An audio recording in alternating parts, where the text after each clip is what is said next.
네, 도널드 트럼프 전 대통령의 피기록 후 11월 대선 승리 가능성이 높아지면서 트럼프 트레이드란 말이 급부상했습니다. 트럼프 경제 정책을 예상해서 미리 포트폴리오를 바꾸는 트럼프 트레이드. 정말 괜찮은지 한번 토론해 보겠습니다. 양준석 가톨릭대 경제학과 교수, 염정 하이투자증권 신사업 추진팀 차장 오셨습니다. 어서 오세요. 네, 안녕하세요. 반갑습니다. 자, 트럼프 트레이드란 말이 갑자기 나왔습니다. 이 트럼프 트레이드, 트럼프 일기 때는 이런 말이 혹시 있었습니까? 일기에는 이런 말이 없었지만은 트럼프가 좋아했던 산업들이 그 일반적으로 그 사람들이 좋아했던 그 산업은 아니었던 것 같아요. 그러니까 네. 지금 트럼프의 테마주라고 얘기하는 산업들이 네. 그 화석 에너지. 화석 에너지. 그래서 모든 사람들은 신재생 에너지로 갈 거라 생각했는데 네. 트럼프는 그래도 화석 에너지를 지켜야 된다. 미국의 뭐 석유 탐구를 더 늘려야 된다. 뭐 이렇게 나왔고 그다음에 어떻게 해서든지라도 제조업을 보호해야 된다. 그다음에 또 그 금융 서비스하고 뭐 부동산하고 그런 데 관련돼 있기 때문에 금융 서비스 그쪽이 그 트럼프가 좀 선호했던 산업으로 지금 보고 있고 이번에도 그 산업들을 위주로 주식이 올라가고 있고요. 네. 그다음에 또 이것도 트럼프 트레이드라고 보기는 조금 좀 애매할지 모르겠지만은 트럼프가 그 일기 있었을 때 재정 적자가 크게 올라갔습니다. 재정 적자가 정부 들었다. 재정 적자가요. 네. 그래가지고선 금리가 올라갈 걸로 예상해가지고선 또 거기에서 또 장기 국채 거래에 대해서 지금 좀 영향이 있다고 얘기를 하고요. 예. 그다음에 트럼프가 그 한 6개월 전까지만 해도 전기차나 빅테크를 별로 그렇게 좋아하지 않았어요. 그런데 이번에 특히 머스크하고 그리고 가까워지면서 그리고 또 이번에 총격 후에 머스크가 제일 먼저 나는 트럼프를 전격 지지한다고 얘기했기 때문에 이 테슬라가 트럼프 주식이 될지가 지금 좀 애매합니다. 원래는 테슬라가 좀 많이 피해를 볼 것 같은데 하도 머스크가 적극적으로 지금 트럼프를 지원해주고 있고 다른 몇 개의 빅테크 회사도 마찬가지이기 때문에 이거는 좀 애매한 그런 주식이 돼버렸습니다. 네, 산업별로 지금 화석 에너지주 얘기를 좀 해주셨고 금융 서비스도 얘기를 해주셨고 일기 때 미국의 재정 적자가 늘었다. 그 영향이 채권 시장으로 올 것이다. 그리고 2차 전지는 좀 안 좋아했는데 일론 머스크 CEO가 테슬라 CEO가 트럼프의 지지를 하면서 조금 테슬라 주가에 좀 긍정적인 영향이 있을까 하는 기대감이 있다는데 염정 차장님 어디 증시에서도 이 트럼프 트레이드란 말이 좀 갑자기 나오기 시작했어요. 네, 맞습니다. 그렇죠? 네, 지난 주말 사이에 이제 피격 사건 이후로 월요일장, 오늘 이제 목요일인데 이번 주 월요일장부터 본격적으로 트럼프 관련주들, 트럼프 트레이드라는 용어가 생기면서 시장 자체가 지금 트럼프의 영향을 상당히 많이 받고 있습니다. 그래요? 전체적으로 보기에는 사실은 트럼프 같은 경우에는 자국 우선주의, 자국 기업을 우선으로 하는 부분과 대중 무역 관세를 강화하겠다라는 이야기가 동시에 나옴으로 인해서 우리 시장 전반에 대한 우리 전체 시장에 대한 주도 업종은 사실 지금 전체적으로는 그렇게 좋지 않은 상황이고요. 우리 쪽에는 우리 쪽에는 전체적으로는 지금은 조금은 좀 긍정적인 좀 메시지는 아닌 것 같다라는 생각이 들고 실제로 지금 증시 흐름도 이번 주에는 그렇게 흘러가고 있습니다. 앞서서도 말씀하신 대로 일단은 트럼프 같은 경우에는 바이든 정책에 반하는 지금 정책을 써야 될 수밖에 없잖아요. 기존에 이제 바이든 정부에서는 친환경 정책 말씀하신 대로 신재생이라든지 그리고 뭐 전기차 이를 통한 2차 전지 쪽 배터리 쪽에 대한 세제 혜택이라든지 IRA에 관련된 정책들이 사실 다수 포진되어 있었기 때문에 이 부분에 대한 좀 반대적인 입장을 계속해서 이야기를 하고 있고 그래서 뭐 우리나라 지금까지 이제 기업들 같은 경우에도 미국 진출에 대한 부분이 사실 상당히 많이 이루어지고 있는 상황 속에서 이 부분이 우리나라 입장에서는 우리 기업 입장에서 어떤 식으로 지금 이게 전개될지에 대한 부분이 상당히 좀 불확실성이 좀 있다라고 볼 수 있겠습니다. 네, 지금 불확실성이 좀 높은 상태. 그러면 이제 하나하나 좀 따져봐야 되겠는데 전반적으로 증시, 뉴욕 증시, 글로벌 증시, 특히 이제 미국 증시에는 트럼프의 당선이 조금 호재가 될까요? 아니면 이렇게 좀 포괄적으로 얘기하기는 좀 어렵겠습니다만 어떻습니까? 경제 정책을 예상을 해본다면. 먼저 단기서부터 시작하면 전당대회가 있을 때는 언제든지 주식이 올라갑니다. 전당대회. 이건 공화당이든지 민주당이든지 일단은 그 미국의 자체적으로 뭐 어떤 낙관적인 심정이 좀 강해지고 그리고 또 이제 정책을 얘기하면서 불확실성이 좀 해소돼 가지고선 전당대회 할 때는 언제든지 주식이 좀 올라가요. 네. 그런데 여기에 그 트럼프가 지금 이제 그 총격받았지만 무사했기 때문에 좀 더 거기에 얹혀서 지금 좀 잘 되는 것 같고 거기에다가 또 이제 금리 인하 좀 되지 않을까 그런 희망까지 합쳐가지고선 지금 상당히 미국 그 주식시장은 뜬 것 같고요. 예.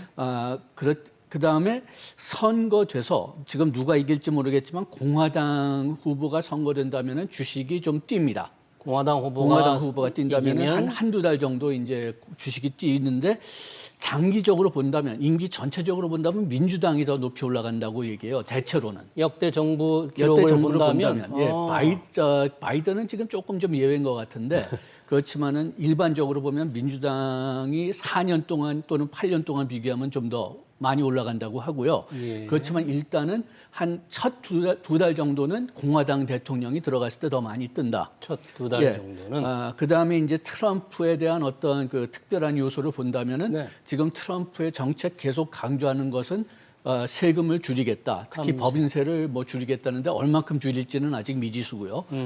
그다음에 규제를 완화하겠다.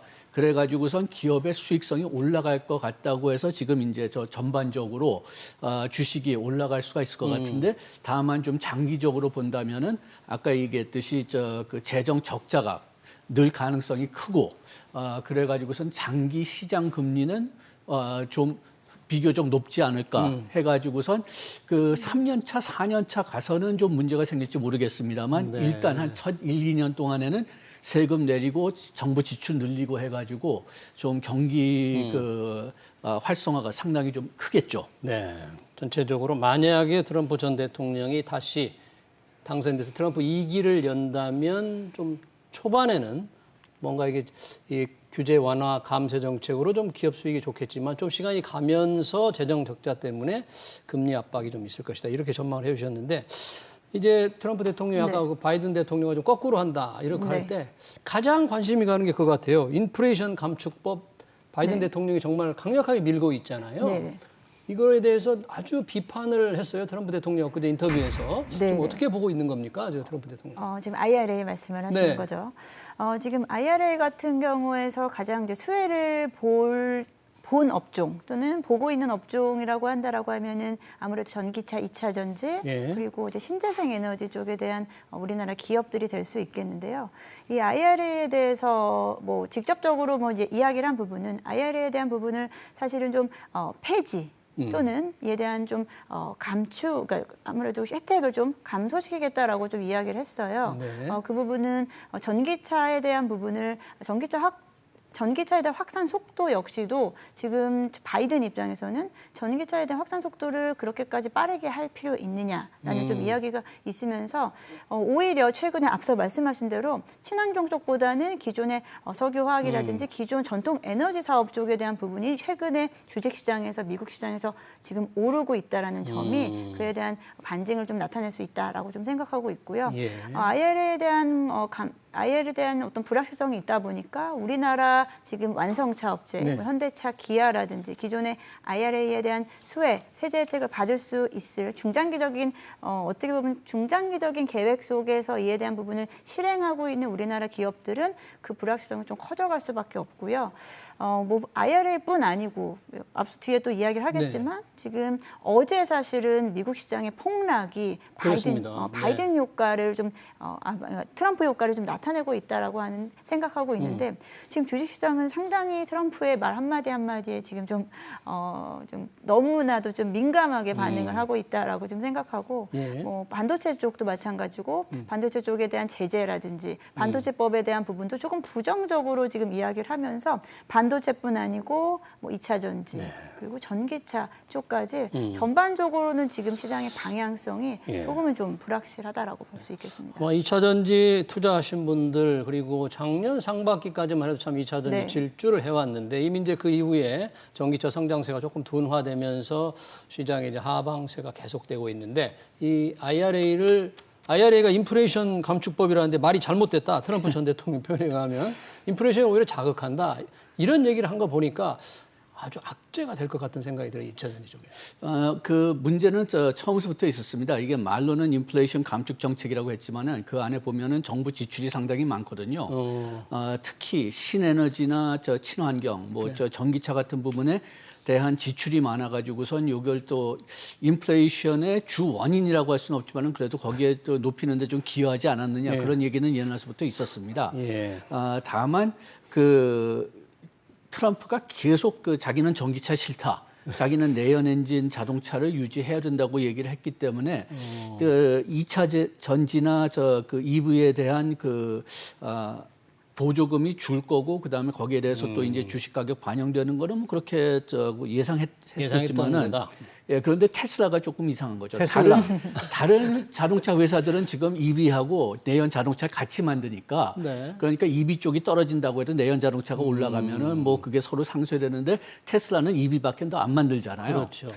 그래가지고 테슬라가 크게 타격을 받을 수가 있었고 그래서 주식 가격도 지금 올라갔다가 내려갔다가 그냥 상당히 불안정한 것 같은데 그런데 이번에 너무나 머스크가 적극적으로 트럼프를 지지하고 나와가지고서 정치 자금도 엄청나게 주고 있잖아요. 지금 그렇죠. 그다음에 또 트위터에도 돌아올 수가 있다. 뭐 지금은 X라고 부르지만 그래가지고선 또 트럼프의 반응이 어떻게 될지가 또 지금 애매합니다. 그래서 아까 말씀하셨지만은 자꾸만 말을 바꾸니까 트럼프 전 대통령이 트럼프 대통령이 자꾸만 말을 바꾸니까 그냥 어떻게 그냥 반응할지를 잘 모르는 거죠. 그래서 뭐 법인세도 처음에는 자기가 들어왔을 때만큼 줄이겠다, 뭐 한 5, 6% 줄이겠다고 얘기했다가 또 어저께는 또 그렇게 줄이기가 또 없을 수도 있다. 뭐 그렇게 또 얘기가 나온 거 같고. 지금 트럼프 1기 때 법인세를 35%에서 21%로 낮췄잖아요. 그다음에 바이든이 다시 또 부분적으로 올렸죠. 그걸 지금 트럼프 전 대통령이 낮추겠다고 했는데 낮추겠다고 또 말을 했는데 바꿨어요? 말을 바꾼 것보다는 처음에는 자기가 있었을 때만큼 줄이겠다고 했다가 지금에는 또 그냥 그렇게 많이 줄이진 못할 것 같다고 또 그런 얘기가 나왔고요. 이래요. 그래가지고선 좀 상당히 혼동세가 많은 것 같고 저는 개인적으로는 지난주까지는 그래도 반도체 부분은 뭐 그렇게 큰 영향을 안 받을 줄 알았어요. 왜냐하면은 반도체는 미국 국방에 중요한 거고 미국에서 안 만드는 것은 지금 다 확인됐으니까. 그런데 또 주말에 대만 반도체 미국에서 공장 세울 때 보조금 주는 거는 또 안 맞다. 저희가 반도체 부분은 조금 있다가 전문가를 모시고 한번 집중적으로 좀 분석해 보려고 합니다. 하여튼 그래가지고 그렇게 말이 바뀌기 때문에 그렇기 때문에 지금 시장이 좀 혼동되는 것은 좀 당연한 것 같은데 지금 전당대회에서 어느 정도 고정된 정부 정책이 나올 거고요. 이제 특히 하루 남았죠. 전당대회 마지막 날이죠.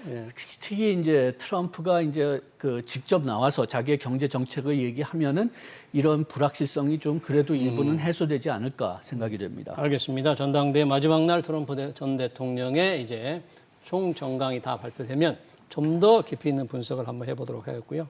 무엇보다 트럼프 전 대통령 하면 관세입니다. 그렇죠? 뭐 상징 같잖아요. 관세, 뭐 모든 수입품에 대해서 10% 다 물리겠다. 자, 이런 영향, 물론 중국에 대해서 훨씬 더 높이겠다는 건데 이 관세 부과가 어떻게 나타날까요, 이게? 네, 뭐 일단은 뭐 아직 대통령이 당선된 게 아님에도 불구하고 당선된 것처럼의 지금 이야기가 흘러가고는 있는데 관세 정책에 대해서 조금은 더 강하게 이제 이야기를 하겠죠. 특히나 이제 대중국 관세 정책을 어찌 보면 가장 좀 강하게 위해서 다른 정세 정책까지도 같이 좀 더불어서 나오는 것 같고요.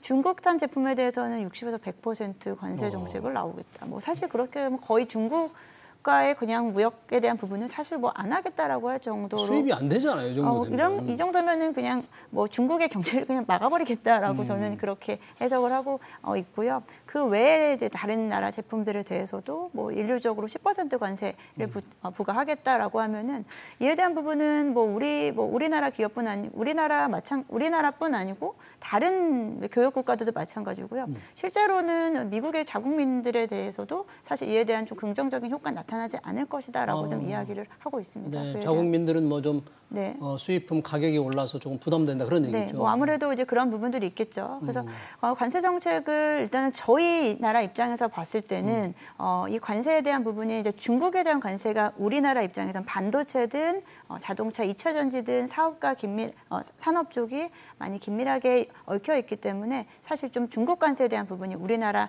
업체들에게 사실 상당히 중요하다라고 좀 생각을 하고 있습니다. 트럼프 전 대통령이 지금 얘기하고 있는 관세, 모든 수입품의 10%, 그리고 중국에 대한 60% 이상. 이게 현실적으로 가능하겠습니까? 이게? 말은 이렇게 하지만.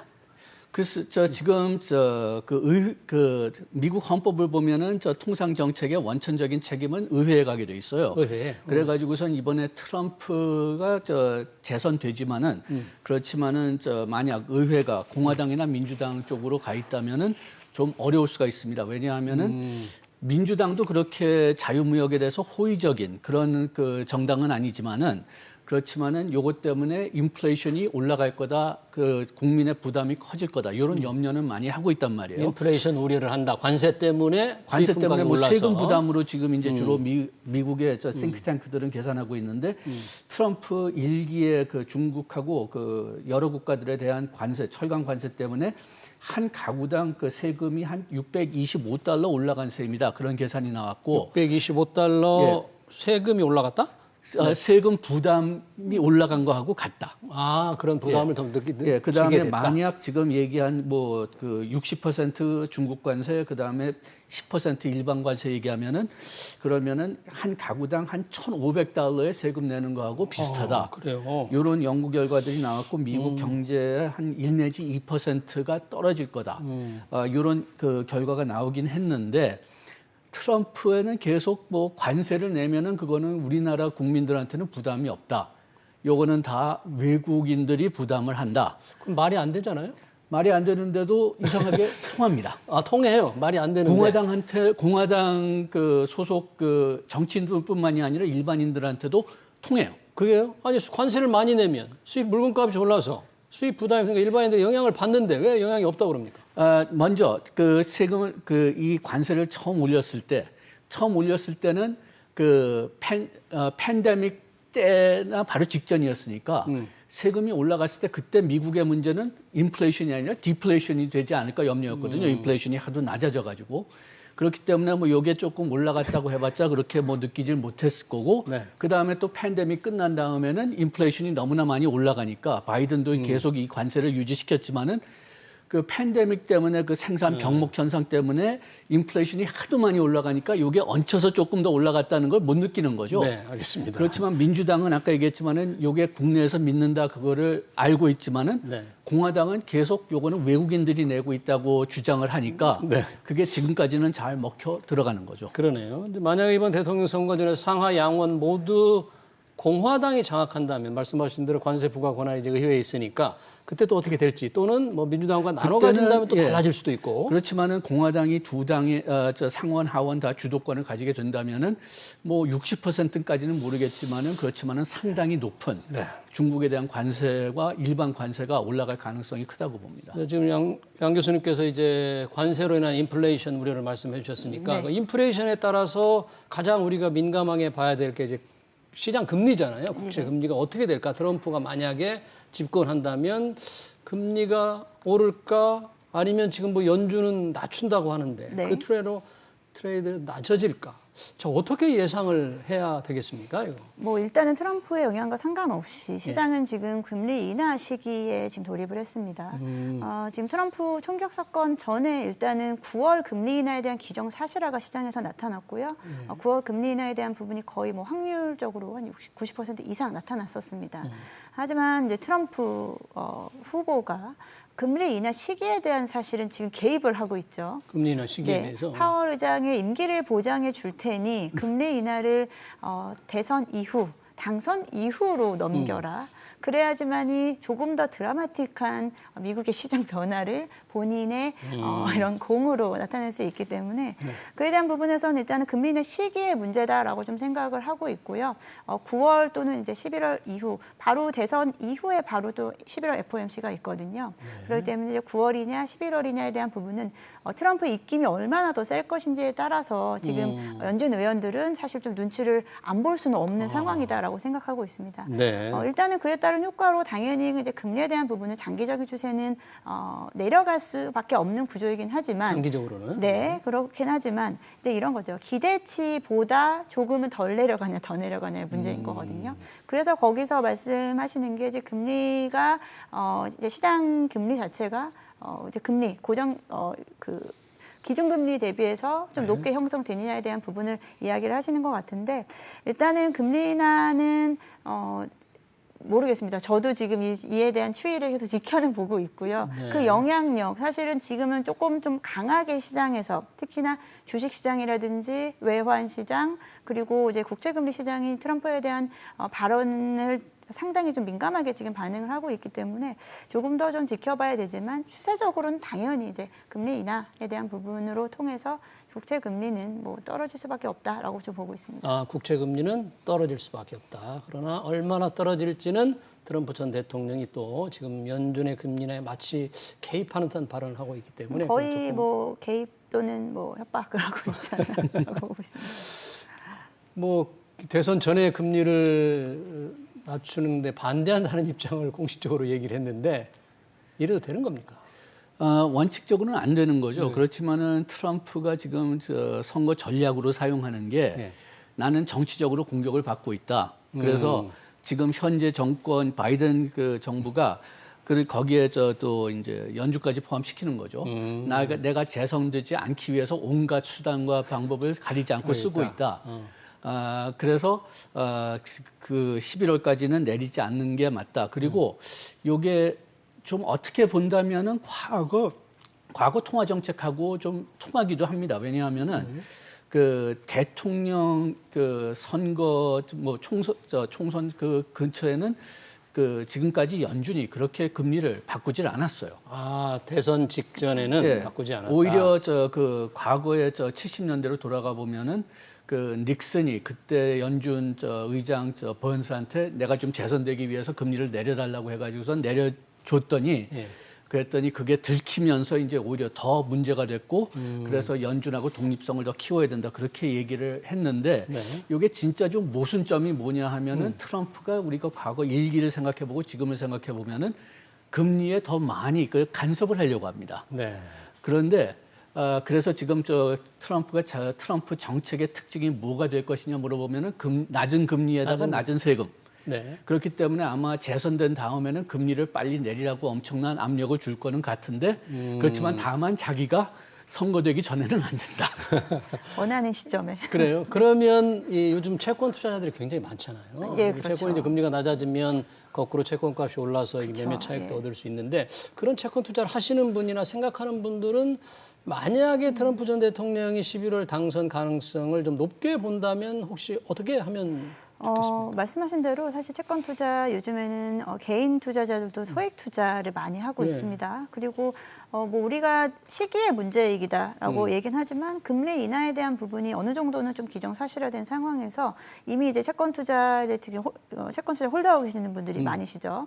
그래서 말씀하신 대로 금리가 인하되면 채권 가격이 올라가서 거기서 좀 차익 실현을 하려고 하는 대기 수요가 좀 많은데 그 시기가 사실 지금 지속적으로 밀리고 있어요. 아, 밀리고 기존에는 있다. 사실은 연초만 하더라도 7월 정도로 예상을 하고 있다가 지금 9월로 사실 미뤄졌지만 갑자기 이제 트럼프발 어찌 보면은 금리 인하 지연에 대한 얘기가 나오면서 연말까지 좀 밀리면서 그에 대한 부분이 채권 시장에서는 조금은 좀 부담스럽게 좀 작용을 하고 있고요. 네. 좀 빠르게 이에 대한 부분이 사실 투자자들 입장에서는 장기 투자에 대한 부분보다는 물론 그렇게 들어가신 분이지만 그에 대한 매매 차익을 좀 원하시는 분들도 있었는데 지금 좀 예상치보다는 좀 달라지고 있는 상황이지 않나라고 보고 있습니다. 그런 매매 차익에 대한 기대를 좀 실현되는 게 조금 늦어지고 있다. 그러나 양승 교수님 같은 경우는 결국 길게 보면 이제 금리가 뭐 낮아지지 않겠냐 그런 건데 이 또 하나 트럼프 2기를 만약에 예상을 한다면 환율이 어떻게 될 것인가, 달러가 어떻게 될 것인가 달러 강세가 될 것인가. 인플레 되면 달러 값이 오를 수도 있을 텐데. 그러나 또 과연 트럼프 전 대통령은 뭐 강달러를 원하는 건지 안 하는 건지 도대체 이건 또 어떻게 예상을 할 수 있습니까? 미국 재무부는 강달러를 원하지만은 그렇지만 트럼프는 약달러를 원합니다. 왜냐하면은 트럼프는 어떻게 본다면은 국내 제조업 제일 우선주의예요. 그렇게 해서 수출을 늘리고 수입을 막아야 된다는 게 이 사람의 어떤 기본 경제 철학이니까. 네. 그러니까 약달러를 원했는데 그 트럼프 일기를 보면은 미국이 계속 강달러였습니다. 트럼프 일기 때는. 일기 때는요. 예. 그런데 그 이유를 한번 돌이켜 보면은 네. 트럼프 일기는 그 글로벌 금융 위기 아직 여파가 상당히 컸을 때인데 그렇게 되니까 그 경제 성장이 강력하게 이루어지는 국가가 거의 미국밖에 없었어요. 그렇기 때문에 뭐 세계 투자가 미국에 몰리면서 이제 강달러가 된 거죠. 이번에도 좀 그렇게 되지 않을까 좀 생각이 좀 있습니다. 이게 트럼프가 원하는 것, 안 원하는 걸 떠나가지고 관계없이 트럼프는 트럼프가 약달러를 원하지만은 그렇지만은 지금도 역시 그때하고 좀 비슷하게 다른 모든 국가들은 지금 성장 여력이 약한데 미국만 강하거든요. 그리고 지금 미국 금리도 뭐 지금 뭐 트럼프가 들어오면은 낮추려는 압력을 많이 주겠지만은 그래도 높은 편이고 그렇기 때문에 지금 2기도 최소한도 첫 2년 정도 동안은 세계 투자가 미국으로 몰려올 것으로 보입니다. 네. 특히 이제 그 세금도 법인세 같은 것도 내리고 그러니까 규제를 완화시킨다면은 그렇게 되니까 강달러가 유지될 것 같아요. 강달러. 그렇지만 이게 트럼프가 원하는 것이라고 보기는 좀 어려울 것 같습니다. 네. 자, 이 트럼프 전 대통령 뭐 당선될지 안 될지 모르지만 저희가 트럼프 트레이드를 얘기하고 있는데 네. 이 미국 대통령이 바뀔 때 국정 방향이라든지 산업 정책 방향이 네. 많이 바뀌잖아요. 예. 그에 앞서서 지금 이런 변화가 뭔가 이게 큰 증시의 큰 흐름을 뒤바꿔 놓는 게 될지 아니면 뭐 일시적인 변동성일지 역사적으로 보면 어떻게 봐야 됩니까? 일단은 이번에 사실 트럼프의 이게 그 피격 사건 이후로 이에 대한 본격적인 좀 시장에서 정책에 대한 반영이 좀 되고 있다라고 좀 생각하고 있는데요.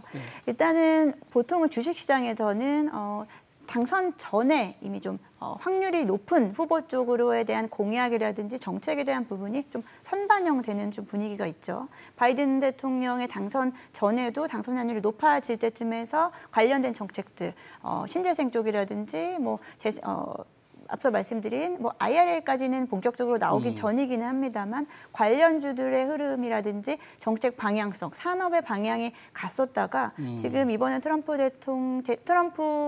후보에 대한 그 확률이 높아짐에 따라서 조금은 좀 말씀드린 대로 전통 산업 쪽, 예. 또 앞서 말씀하신 뭐 제조업에 대한 어떻게 보면 부양책 이런 부분들이 좀 강화되면서 오히려 지금 기존의 미국 시장이 지금 거의 차장 최고치를 계속 경신을 하면서 갔던 게 최근 1년 이상 미국 시장의 나스닥이라든지 뭐 모든 지수 자체가 최고치를 갔었던 이 AI 반도체라든지 기술주 중심의 종목들의 흐름이 조금 좀 꺾일 수 있다라는 좀 생각을 하고 있고요. 예. 어제 이제 그러한 흐름들이 시장에서 좀 강하게 나타났고 이에 대한 부분이 어느 정도 좀 흘러갈 수 있을지에 대한 부분. 앞서 말씀하신 대로 반대로 그에 대한 효과를 보지 못했었던 테슬라의 주가의 추이도 상당히 좀 재미있게 좀 흘러갈 것이다라고 생각하고 일단은 올해 당선 그 대선을 기점으로 해서는 계속해서 이러한 정책 변동성에 의해서 움직이지 않을까 사실 다소 좀 어지러운 시장이 되지 않을까 생각하고 알겠습니다. 있습니다. 예, 여기서 한 가지만 좀 더 네, 얘기하고 짧게, 싶은데요. 그 전당대회 효과가 지금 상당히 큽니다. 전당대회. 그런데 과거를 보면은 민주당 여당이 야당이 이제 또 전당대회를 먼저 하고 그다음에 여당이 하게 돼 있는데 그러면 또 뒤집힐 수가 있어요. 그렇군요. 그렇기 때문에 이번에 그 설문조사는 트럼프가 굉장히 높게 나왔겠지만은 요게 8월까지 유지될 거냐 그거는 민주당 전당대회를 봐야 됩니다. 네, 민주당 전당대회를 봐야 될까요? 바이든 대통령 후보로 바뀔 수도 있으니까 좀 더 지켜봐야 될 것 같습니다. 네, 트럼프 트레이드 관련 토론 여기서 마칩니다. 양준석 가톨릭대 경제학과 교수, 염정 하이투자증권 신사업 추진팀 차장이었습니다. 고맙습니다. 네, 감사합니다. 고맙습니다.